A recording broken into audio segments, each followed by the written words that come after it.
Welcome, Debbie. Why, thank Do you you, prefer Sammy. Debbie or Deborah? Debbie. Debbie. When you know me really well, you can say Deb. Have we gotten to know each other enough that I can say Deb? Oh, Not all right. yet, eh? Okay. Oh, No, can I? go ahead. Go ahead. All right. I'm okay. Well, you and I met on the San Juan Social Club Yes. cruise. That was last week. Was that a successful cruise for you? Yes, I actually came with my oldest girlfriend, who I've known since third grade, and many decades ago. At least 3. Oh, many more than that. Yes. You're obviously well known in a lot of circles for some of your expertise now, but I want to step back a little bit since you brought up the girlfriend from many. How many manys do I have to use? 6. 6 decades. Wow, you're my age. I'm 60. I'm older than you. Are you really? Older than you. Well, you got beautiful purple hair. Well, thank you. What made you decide on the purple, by the way? I got to ask. I started doing this probably 15, 16 years ago when I was living in Vegas. Yeah. And it's part of me now. Were you a Mohawk girl in high in high school? It was long. No. You weren't one of those gothic nothing. girls? No. Very. You were a really good student? No.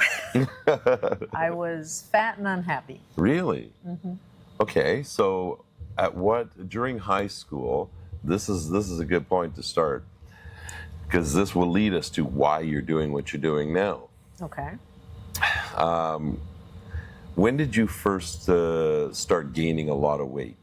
Because obviously a 9-year-old, well, back then, 9-year-old, 10-year-olds, we weren't really heavy. Nowadays, it's very it's more prominent. But no, I was the fat kid in elementary school. So we're talking young. Yeah. 7, 8, 9, as you said. And no, there weren't many. You're right. Mm-hmm. I was the tallest kid and the fattest kid. Tall and fat. Tall and fat. Were you smart at least? Yeah. Well, that's good. Yeah. Were you a good communicator? In those days, no. No. No. Oftentimes we think of the kids, the fatty kids, as having the best personalities. No, I was quiet. No. Not Really? then. Not then, no. Okay, let's go back a little bit. Your mom and dad, what did they do for a living? They eloped and got married, I'm pretty sure, because my mother was pregnant. She was just 18. With you or with an With older? me. Okay. She was just 18, Mhm. and my dad was probably 20 or 19 at the time. Mhm. And they were divorced by the time I was 5, and my brother was 2. 5 and 2. And mom raised you, or dad, or both? I was fortunate, very fortunate, that the apartment we lived in Brooklyn, my maternal grandparents lived right down the hall. So my grandmother, she cooked dinner and stuff like that. So yeah, but it was So it was most mostly people mom. weren't divorced then. No, yeah. I know, but it was mostly mom you were raised by. Yeah, but she worked full time. Sure. Yeah. So did dad just disappear, or was he still in the picture? He left. He went to California, Mhm. married a woman who he met in New York, who was on vacation from Vienna. And yeah, let me put it this way. In those days, if they had the pictures up in the post office, my dad would have been up there. Really? Yes. That kind of a guy? No child support, and it was rough because he was a salesman. Yeah. And he would promise to come in, and then he wouldn't, and then he promised to call, and then he didn't. Did you feel like an abandonment of? Oh yeah. Okay. And how did that form your opinion of men at that point? Gosh, I don't know. I had crushes on men since I was in first grade. Right, but did you have the self-confidence to believe they had a crush on you back? I don't really remember back then, but I do know that it's had an effect on my relationships. Sure. Because the abandonment thing has always been a big issue.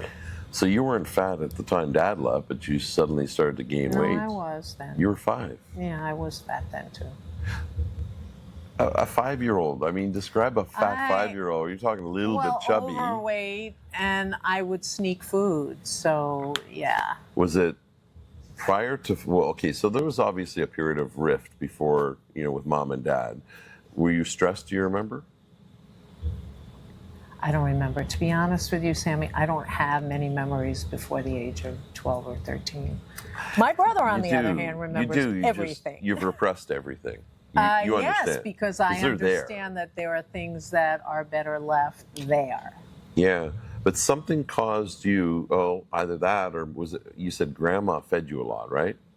Nothing. Was it mom or grandmother? No, my grandmother was a diabetic, so her meals were pretty bland. Good, Right. but bland. And there's some stuff I really don't want to go into. I'm just saying is that, There's some other stuff I really don't want to go into. You're free to speak however you want. I know. But at the same time, you're about to start teaching people, Right.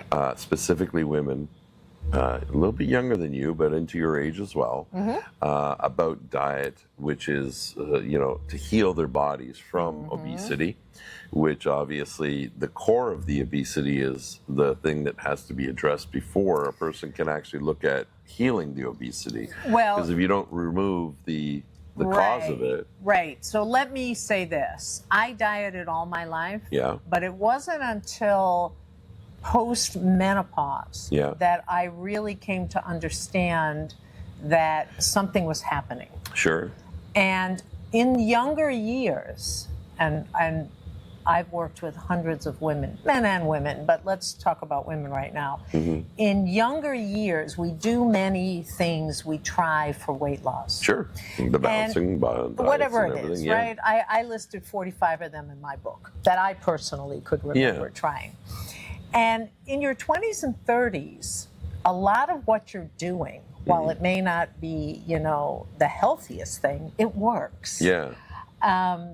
And then suddenly we get to a point, and for many women, it's perimenopause, and that could be late 30s, 40s, definitely by the time you get to your 50s. I feel like you're jumping ahead a little bit, though. Well, but what I'm trying to say is I deal with women who have suddenly confronted perimenopause or post-menopause and suddenly find that whatever they did in the past isn't working anymore.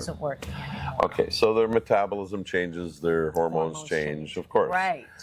So are you saying that you're only dealing with women who were not heavy and then became heavy after perimenopause? Is that your special niche? Some of them, like me, had extra weight for most of their lives, but it would come off and come back on, come off. I'm talking maybe 30 to 50 pounds. Right. It would come off, it would come back on, they'd have a baby, the up and down diet cycle. Yeah. Then I've worked with women who say they woke up one morning and what the F was this? It wasn't there yesterday. Right. Those are the women I'm talking to, those two. Okay. So you specialize in that. It's not so much of a psychological background or factor, because as you must be aware, I would have spoken to people who've gone through a lot of obesity, and a lot of times there was a sexual element to their childhood sometimes there is. that caused them to gain the weight to be less attractive. Absolutely. And it protected them.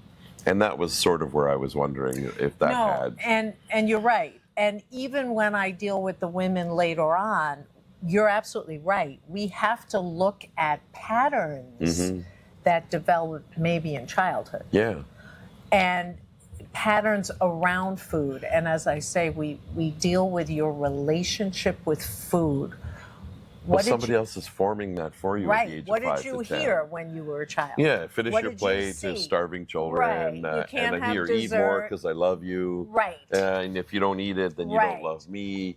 So it's all that crap that gets fed to us. Exactly. And then, mom is working a lot, so she's going to go with the easy stuff to feed, then and the quick especially meals. Then, because that's when I'm also, I've been a certified hypnotist for about 24 years. I don't practice Sorry, I lost you there for a second. I spaced out.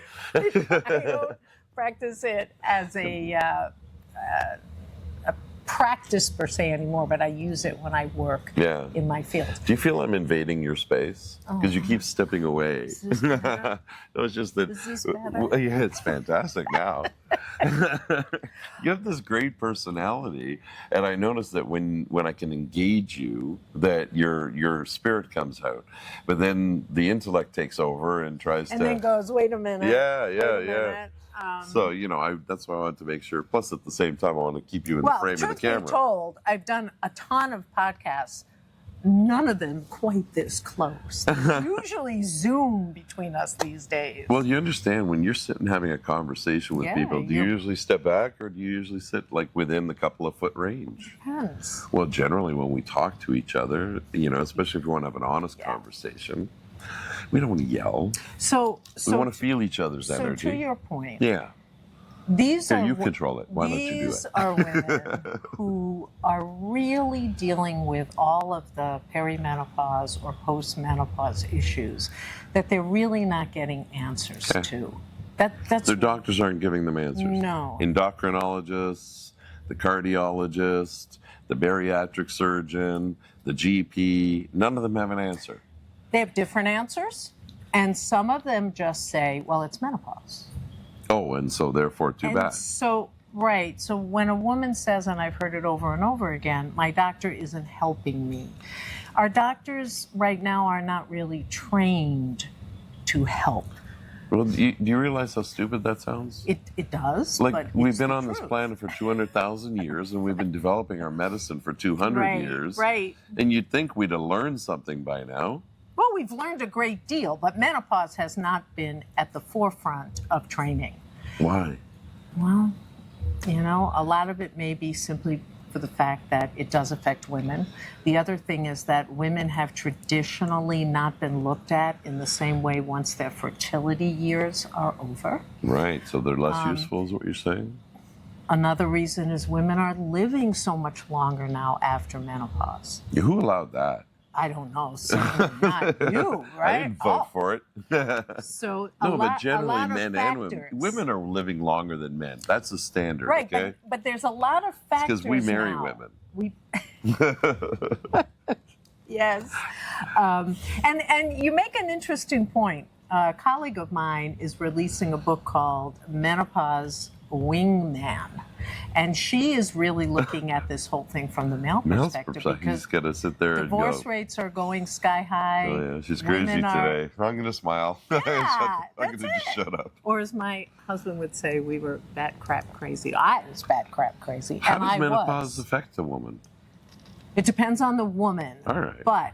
But you've interviewed many, so you have a general idea. And me, what's the I most can common. tell you, hot flashes, night sweats, a tremendous lack of sleep, which we're now starting to understand maybe This all sounds like pregnancy. main factor. Yeah. The hot flashes and night sweats, no. Those aren't a factor of pregnancy. Okay. But mood swings. Yeah. But that's just being a rage, woman. That's being a woman. Yeah. I am close enough to smack you. I understand that. But realistically, would you say that a woman who has not grown up with anger issues or rage or emotional turmoil would suddenly become a rageaholic? Yes, and it happens because of the hormone. All right. So which hormones specifically are affecting her, causing her to be major one? Or is she angry because she's feeling pain? It's a whole interplay of many hormones. 3 basic ones are estrogen, insulin, and cortisol. And they so interact with every single part of the body. Sure they do. And the sex hormones affect every organ in the body. When you say sex hormones, estrogen is one. Testosterone. Okay, so now we're getting to, because this is where the crossover is between men and women. As a man gets fat, his testosterone goes down and his estrogen goes up. And hence we get the boobies. And for other reasons, also because of some of the things that we eat in our... True, I should let go of my boobies now, eh? To you. I didn't burn my bra, Yeah. But we do. We literally go through a similar phase as men. But we don't have the stopping of the eggs being produced. Right. Okay, so it's kind of fascinating. A long time ago, I learned that men can have endless children, women cannot. Right. Men can produce hundreds and trillions of sperm. Women can they're literally born with a certain number of eggs. Correct. And as those eggs, one by one, disappear, in which they go every single month, they are less and less fertile, of course. And then at one point, their body says, okay, we're not producing eggs anymore. Right. And this is what we define as menopause. Yes, this is what, and let's remember, menopause is one day in the life of a woman. One day? It's when you have not had your period for 12 months. I thought that was pregnancy. No. One day. That's the scary We moment for most teenage boys. perimenopause, and we have menopause, Okay, so post-menopause. let's define the difference between peri and post and meno. So menopause is literally one day. Yeah. It is that one day when you've gone 12 months without menstruating. Then after that, you're in postmenopause, and before that, you're in perimenopause. Now, some women don't experience anything in perimenopause. Okay. Some, like me, I didn't really start having symptoms until postmenopause. Oh, Some women are experiencing everything in perimenopause, Right. and then nothing in postmenopause. does it always happen around the same decade for women? Or I've heard women go into menopause early in Yes. their 40s. Yes. And then I've heard women still be able to have a child at 60. That's unusual, but It is. yes, it can happen. Of course, the kid comes out with horns and 2 heads The and purple hair. yeah, purple hair. Yeah. Usually 45 to 55, we're going Okay. to start seeing the perimenopause. But Okay. you're right, it can happen in the late 30s. Some women have hysterectomies that can kick them in a little bit sooner. Doesn't that automatically cause menopause? It will. It doesn't necessarily cause the symptoms. Oh, so okay. everybody is different. And Does that the number of children you have affect your state of Not really, menopause? No? no. Okay. What are the factors?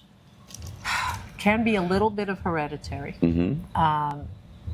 And could be what we eat. So remember, there is a lot of environmental Soy milk, I factors hear, that is- help.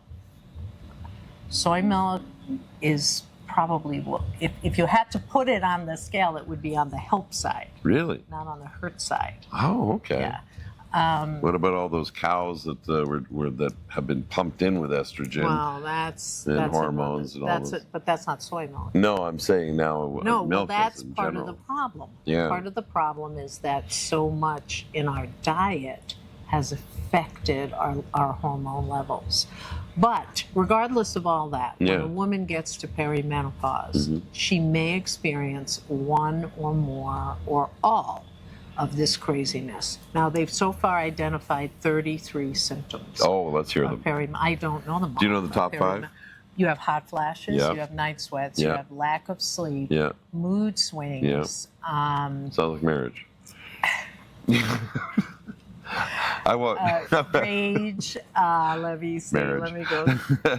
Okay. But now take what you just said, Yeah. Sammy, and combine that with a woman who's going through that. Yeah. And you can see why the divorce rate for women in the 50s and 60s and 70s is going sky high. Then I For have to women, ask. it's women and obviously divorces. Well, what occurs to me is, do women who are single have a better time with menopause than women who are married? Interesting question, because single women tell me, imagine trying to date with all this shit Yeah. going on. That's So why that's one the night other stands side- were exists. That's the other side of it. It's like, because not to be gross or anything, but when you're going through the perimenopause phase, you never know when you're going to get your period. You want to hear a story? Yeah, Okay. I think we all do. So this was about 15 years ago, maybe now.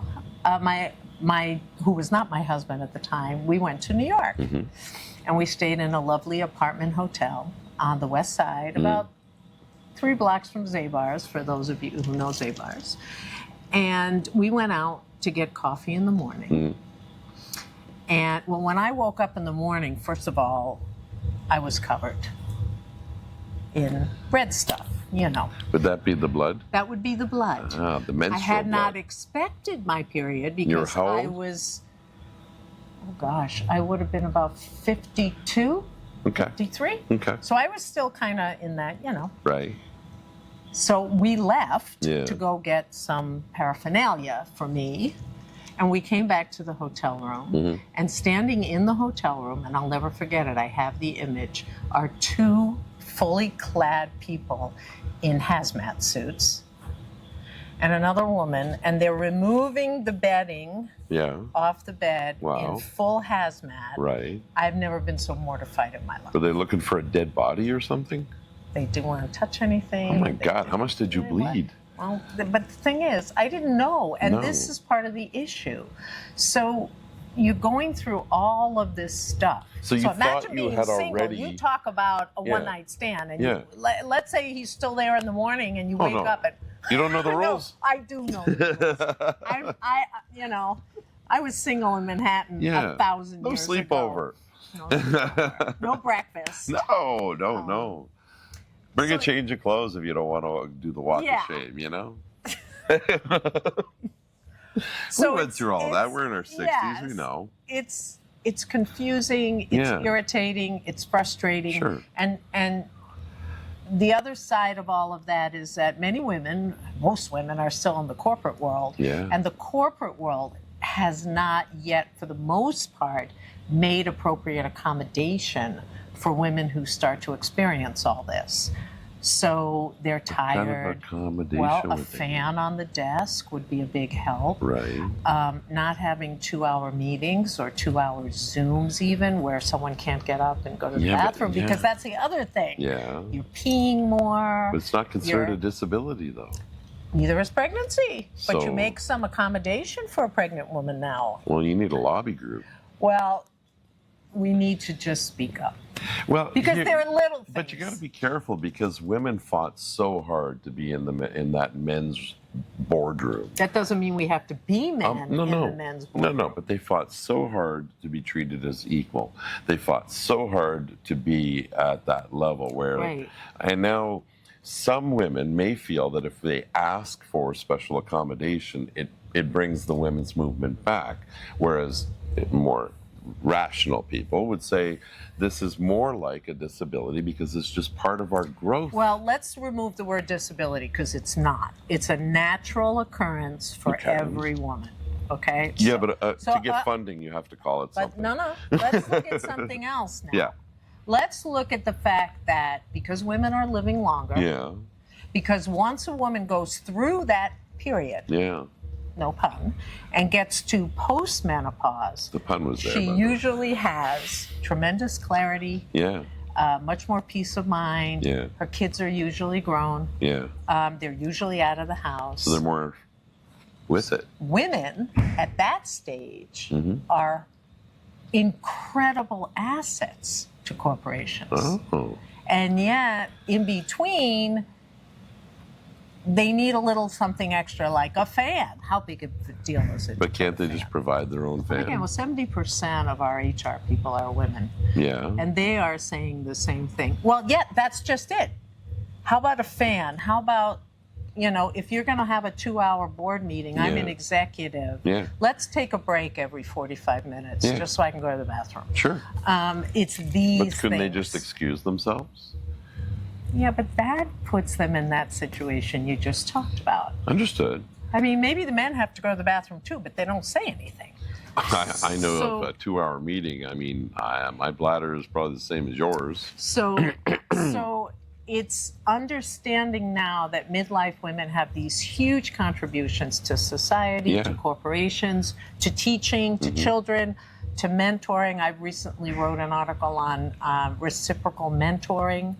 So it's really getting it out there and getting them the help they need. And the medical profession, unlike my doctor doesn't want to help me. It's not that your doctor doesn't want to help you. Know. It's probably that he doesn't know. My doctor Googles stuff. Yeah, but I mean, still, you're there and you're saying, hey, because the other thing is, hey, I'm starting to get hot flashes. And I'm not sleeping well. Could you test my estrogen and see if I'm, where it's at? Yeah. And many doctors and nurse practitioners will say, no, what need? So do women in their menopause, 60s generally have a higher sex drive or a lower sex drive? That's a big question, and it depends, because one of the other things that happens with perimenopause and menopause is your libido does get affected. For a lot of women, it just kind of turns off. Yeah. For others, they feel a freeing sense of not having to worry about getting pregnant or Sure. worrying about getting their period. But the Woo-hoo. flip side of it is menopause also causes dryness, Yeah. pain, Yeah. vaginal issues. Sure. So Well, there's guys get the ED pills. there's the other side. Do you not have a pill? No, We got pills. we have no pills. You should get pills. Yeah, well, we don't have pills for that. I hear olive oil we have helps. stuff, but we don't have pills. I hear olive oil is I don't know about olive oil, but we have some stuff. it's healthy for you. It is. Yeah. But it's awful messy. Coconut oil. But, Coconut oil you recommend? coconut oil. Okay, that's a good one. There Now- actually are treatments out there Yeah, now. of course. But I mean, but then you can go to a whole bunch of extremes when generally, I mean, we're only talking about minor inconveniences at different Oh, times. we're talking about serious pain, trust me. Well, I'm not talking about the pain issue. Oh, I okay. mean, when you were referring to the dryness, that's where the coconut oil stuff came in. Yeah. Unless coconut oil helps with we're- the pain. all the symptoms put together, Yeah. they are They suck. devastating. Yeah. Yes. Yeah. Because if you're not sleeping, No. that is a major So what's trigger causing for the lack everything of else. sleep, and why can't they just take like Zopiclone or They Ambien? can take medication, but what are they going to take? They're going to take one thing for a hot flash, one thing for they're not sleeping, then they're going to get up in the morning. Yeah, but and- isn't that better than just living through this crap? No. We can over-medicate, I get that. Yes. But at the same time, I mean, I'm in my 60s, and over the last 10 years, my sleep is getting worse and worse and worse and worse. I also am on a CPAP machine because of sleep apnea. Right. And is that common also with women in... No. Okay. So weight went up from between 45 to 55. My sleep degraded. I was basically in menopause, I guess you could call it. Well, you just touched on something. What did I touch? Lack of Did I sleep have permission to touch it? affects weight gain. Okay. Okay. It does. So 'Cause yes, that's the cortisol. That's Yeah. the one. And I work with women to really try and figure out ways to lower the cortisol, Yeah. which then affects everything else. Now, there's natural ways. There's exercise, there's foods, and there's some natural ingredients, but there's also, you can take pills for that.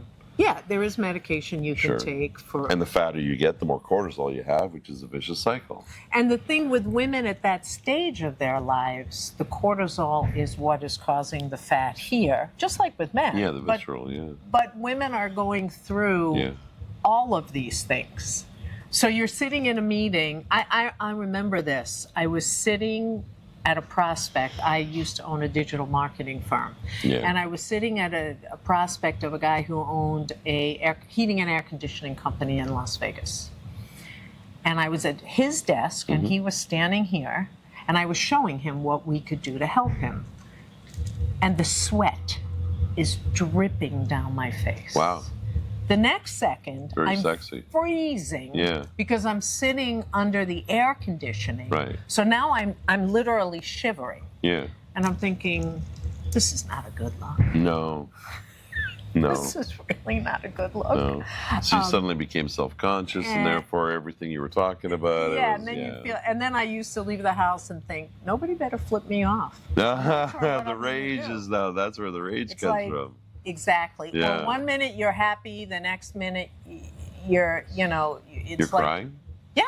Do you find that you cry a lot more when you're in menopause? I heard that was one Women of the... do, yes. Yeah. Women feel But not very, yourself. very emotional. But you used to be a fatty.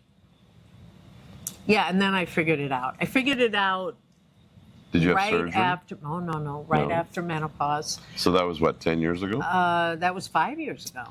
Oh, okay. I found a So program. it's not many decades. No, So no. You gave me too many's. Well, the many decades was how long I know Jane. Yes, but that also Okay. kind of gave us an indication of your age. Oh yeah, I'm 67. Yeah. You're not much older than me. Well, I'm older than you. Well, of course you are, but I mean, come on, if we were in school, I'm 10, you're 17, I guess that would, be weird. But 60 and 67, your husband is how old? Well, my first husband's 10 years older than me. See what I mean? My current husband is younger than me. Right. Yeah, I met him. He's, yeah. And 2 years. is it? 2 years Yeah. younger. Yeah. Yeah. Great guy, actually. Yeah. Good personality. He's He's my fun. third. He's your third. I'm his fourth. So that's a whole episode in itself. So I don't know how people do that. I don't get it. Why bother getting married? Why not just, have sex and have fun? Well, I can tell you why we bothered to get married. Were you religious or something? No, we saved a lot on our taxes that year. We got married the last, Oh my God. the last For tax business purposes. day You want of to save the money year. in taxes? Get married 4 or 5 times. But don't you get a cashectomy at the end of it? No, No? no. So, I'm well, a I know. very nice I've heard it's person quite. to divorce. Well, I've heard it's quite profitable for women to marry up because what they do is they marry, they stay with the guy for so long, then they get a nice That's check. what I said. And they move on I'm to a the next. very nice person to divorce. I've never gotten any check. No? No. Well, That's a whole nother episode. That's nothing to do with menopause. I know. Okay, so you were, what was your heaviest weight and what's your height? I'm 5'6" and a quarter, or 5'6", and I We'll round it up to say 6. my heaviest was probably right around 200. That's huge. So I gained. That's like but a I would take 38 to 40 I would BMI, take, isn't it? well, who knows? Then we didn't. I would take 30 off, gain 30. There were times in my life when I was at At what I 5'6", you'd be call 120. ideal. No, 120 is a bit low for 5'6". Is it 130? 130, even 140. Okay, I could see at that. 5'6". With good hips. But I And it depends upon the boobs. what I was going to say, but yes, I would go up and down. Yeah. So there were times in my life when the weight was off. I mean, okay, I gained 78 pounds with my son, Yeah. and I took it all off in 7 months with lean cuisine and Diet Coke. Not a great plan, but it worked, right? So that's what I mean about when we're younger. Yeah. We do these things and we go, okay, that worked. Sure. And, the weight stays off for a while and then it's Then back. it comes back. You Still know, haven't solved the problem. still haven't solved Yeah. the problem because we're not really looking at our specific relationship Physiology with and food. And Food. Yeah, What your addiction. foods work best for you? And what's your yeah. addiction? I talk a lot about trigger foods and self-saboteurs Yeah. and going down the rabbit hole, which Yeah. is oh crap, I ate a piece of a donut for breakfast, so I might as well eat the whole pizza for dinner. Yeah. I talk about all of that in my book. Well, you and I had dinner last night, your husband, myself, we had a group. Mm-hmm. And I showed you that I order a bunch of stuff and then I take a bite out of each thing. Yeah. And my brain goes, oh, I'm full, Good. And I didn't deny myself anything. I had the dessert. I, in fact, had 2 different desserts, but I had a taste of each one. I discovered that the brain doesn't need the entire thing. It only needs a taste of it to be satiated. But I didn't discover that until recently. Yeah. So as I think I mentioned to you last night, it's in the last 3 months I've been on a journey and I've dropped almost 50 pounds. That's amazing. And I've got my own little method, and you and I are going to talk about that at another time as well, because we want to hear more about what's coming next for you, because this is something that is going to shock people, and I think it's absolutely wonderful. You're about to do a TED Talk. I am about to do a TEDx talk in Delaware. Yeah. In Wilmington at the end of May, on May 28th. It's a women's TEDx event. Yeah. And What, men aren't allowed? This one features women on the Okay. stage. Oh, so Watch it's it, the- watch it, watch it. No, so men can come into Of the course, audience, but of course. But it's a women's event, as in the speakers are women. Yes, Got it. and it's the same week as the Ladybug Music Festival, which is being revived by Dr. Dan Young in Delaware. I have no idea what a Ladybug Festival Well, is. it's women musicians, Oh. independent women musicians who want to get on the stage. Mm-hmm. And so it's showcasing women at the TEDx, showcasing women at the Ladybug Festival. And I'm excited about it. I really am. So what do you want to Nervous share? as Or hell. like you get 20 minutes, right? Isn't that the format? No, the format is max that I will do is probably 12. 12 minutes. Ideal is like 8 to 12. So have you already prepared everything? Oh. You're rehearsing it? No. No? No. Gonna wing it? Not going to wing it, but I've been kind of like, you know how your mind just hits on things? So your main point that you want to leave, let's say if I was to ask you what is in the last minute, because as you know, the last thing we say is the thing people remember. So my style of communication generally is tell them what you're going to tell them what you told them. You ever heard that? I have. TEDx is a little different in the formula, but the one thing I want as a takeaway is what you and I talked about, which is we really need to make menopause a more formal, concentrated form of study for our medical schools, which are wonderful in the United States, and our residency programs. There's no charity organizations that fund scientific research into menopause? Scientific research may happen, but we need the training of doctors on the ground, and that training is not happening yet. But aren't there, like, a gynecologist would have a specialty in this? There are, but they also. So gynecology, OBGYN programs, residency programs, the majority of them still do not have a menopause component. Really? So even your OBGYN So is this goes focusing between on gynecology pregnancy. and gerontology. It fits in there somewhere. It's also just general practice. A woman should be able this to... should fit under gerontology at least. No, gerontology is mostly senior. You have women in their 30s and 40s who are starting to experience these symptoms. So there's a huge gap. Yeah. My guess is there's not a lot of money in it. Because the erectile dysfunction, they're making billions. Yeah, I know. So, you know, if a guy needs a Woody, you know, they're going to put money into that. Let's not go down that road. Women need to, well... No, I'm saying there's not profitability part of it in it. is So also, how do you make it so that it's worthwhile to study and see a way that is... Because as you are here's aware, an example. we're a capitalist society. Example. And compassion comes very little. And, you know, caring, that sort of takes a backseat to profitability. So now you're describing something that sure is a problem. It affects a lot of women, but if there's no profitability in it, they're going to study it. There would be profitability if they start finding answers that are very helpful. Oh. And being trained on, well, that's wouldn't you think they would have researched But by here's now? one area. Tell me. So pelvic issues. Yeah. Women, when they get to perimenopause, due to it's complex with hormones, but they start having pelvic issues, like incontinence, like incontinence. Yeah. Okay. Yeah. Okay. Let's just take that. All right, incontinence. So, I know a gentleman who's working with a startup. Yeah. And they believe they have created the answer to incontinence. I don't remember if it's a little, I can't remember because, again, we just had one conversation several months ago.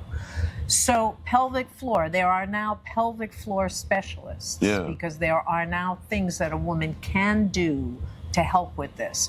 But imagine coming up with something that isn't harmful, but that actually eradicates incontinence. Do you know how many women, they'd be lined up as far as you could see. Well, sure, but then they would sell less Depends.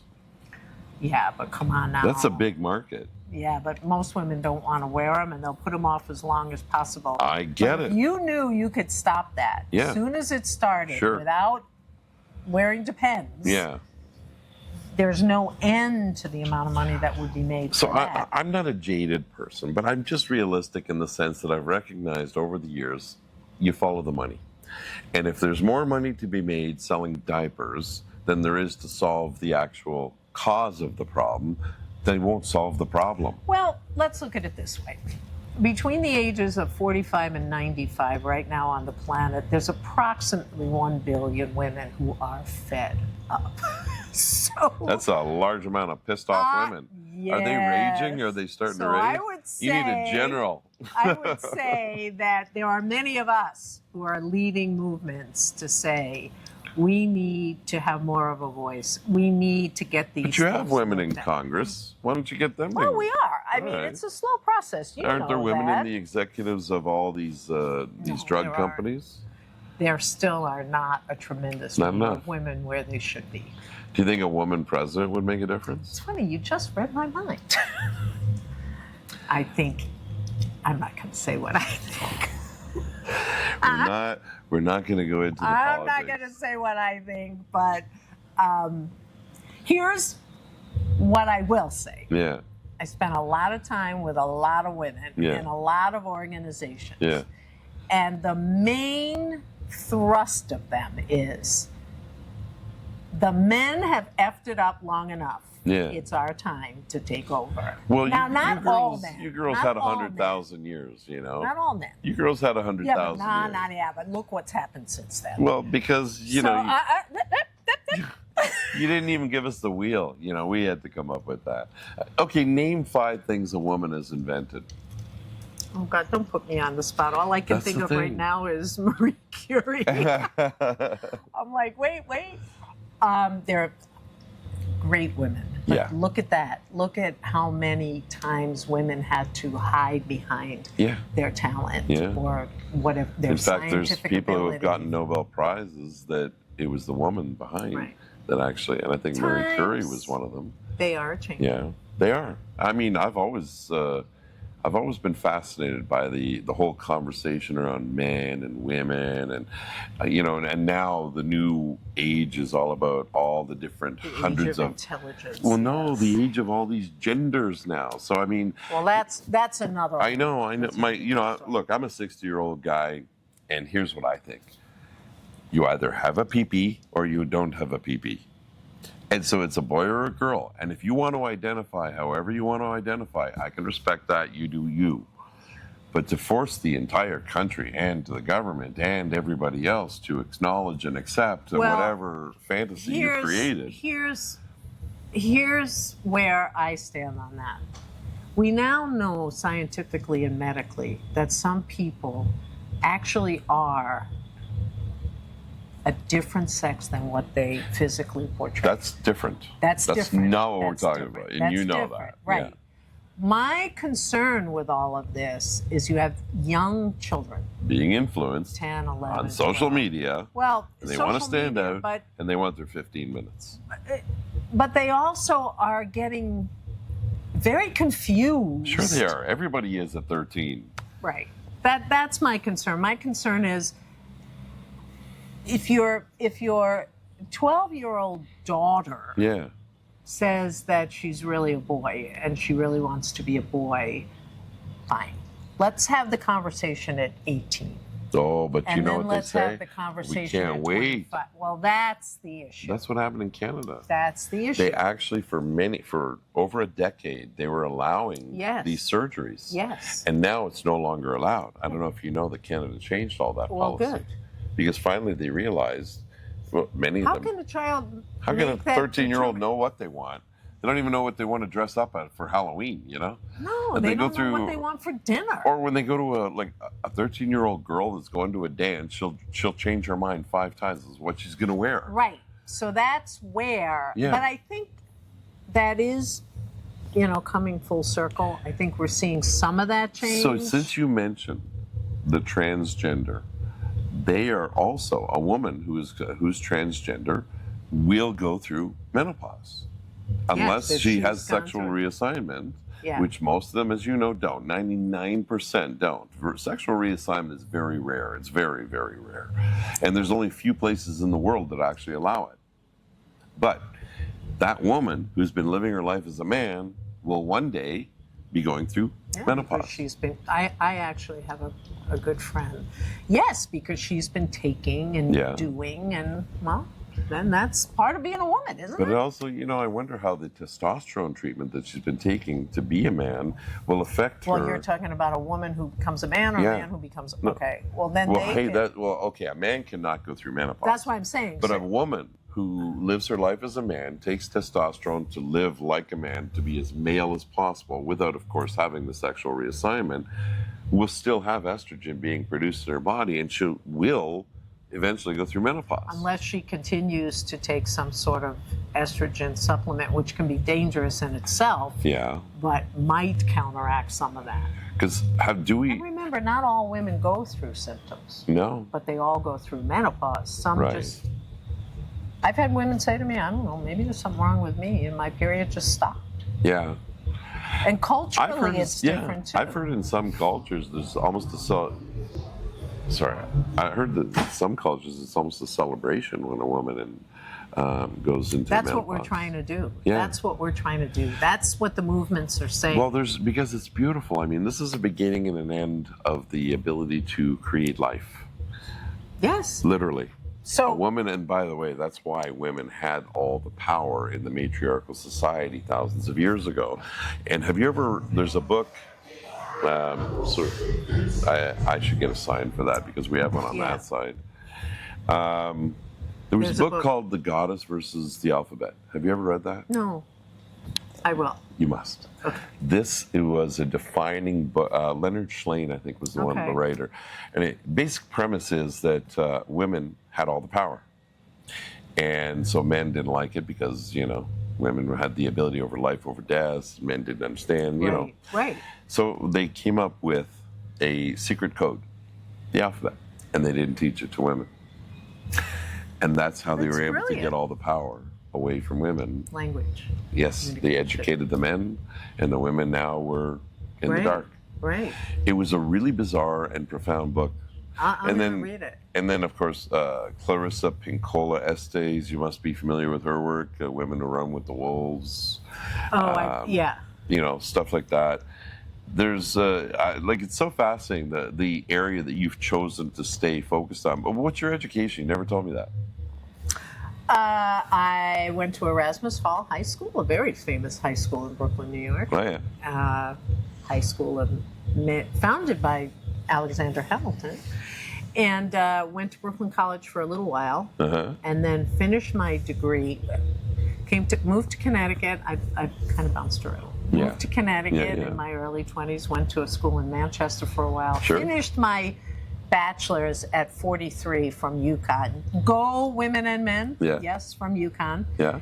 Then 10 years later, I got a master's in social media compliance and the law, because that's what I was doing, from Regis University. Mm-hmm.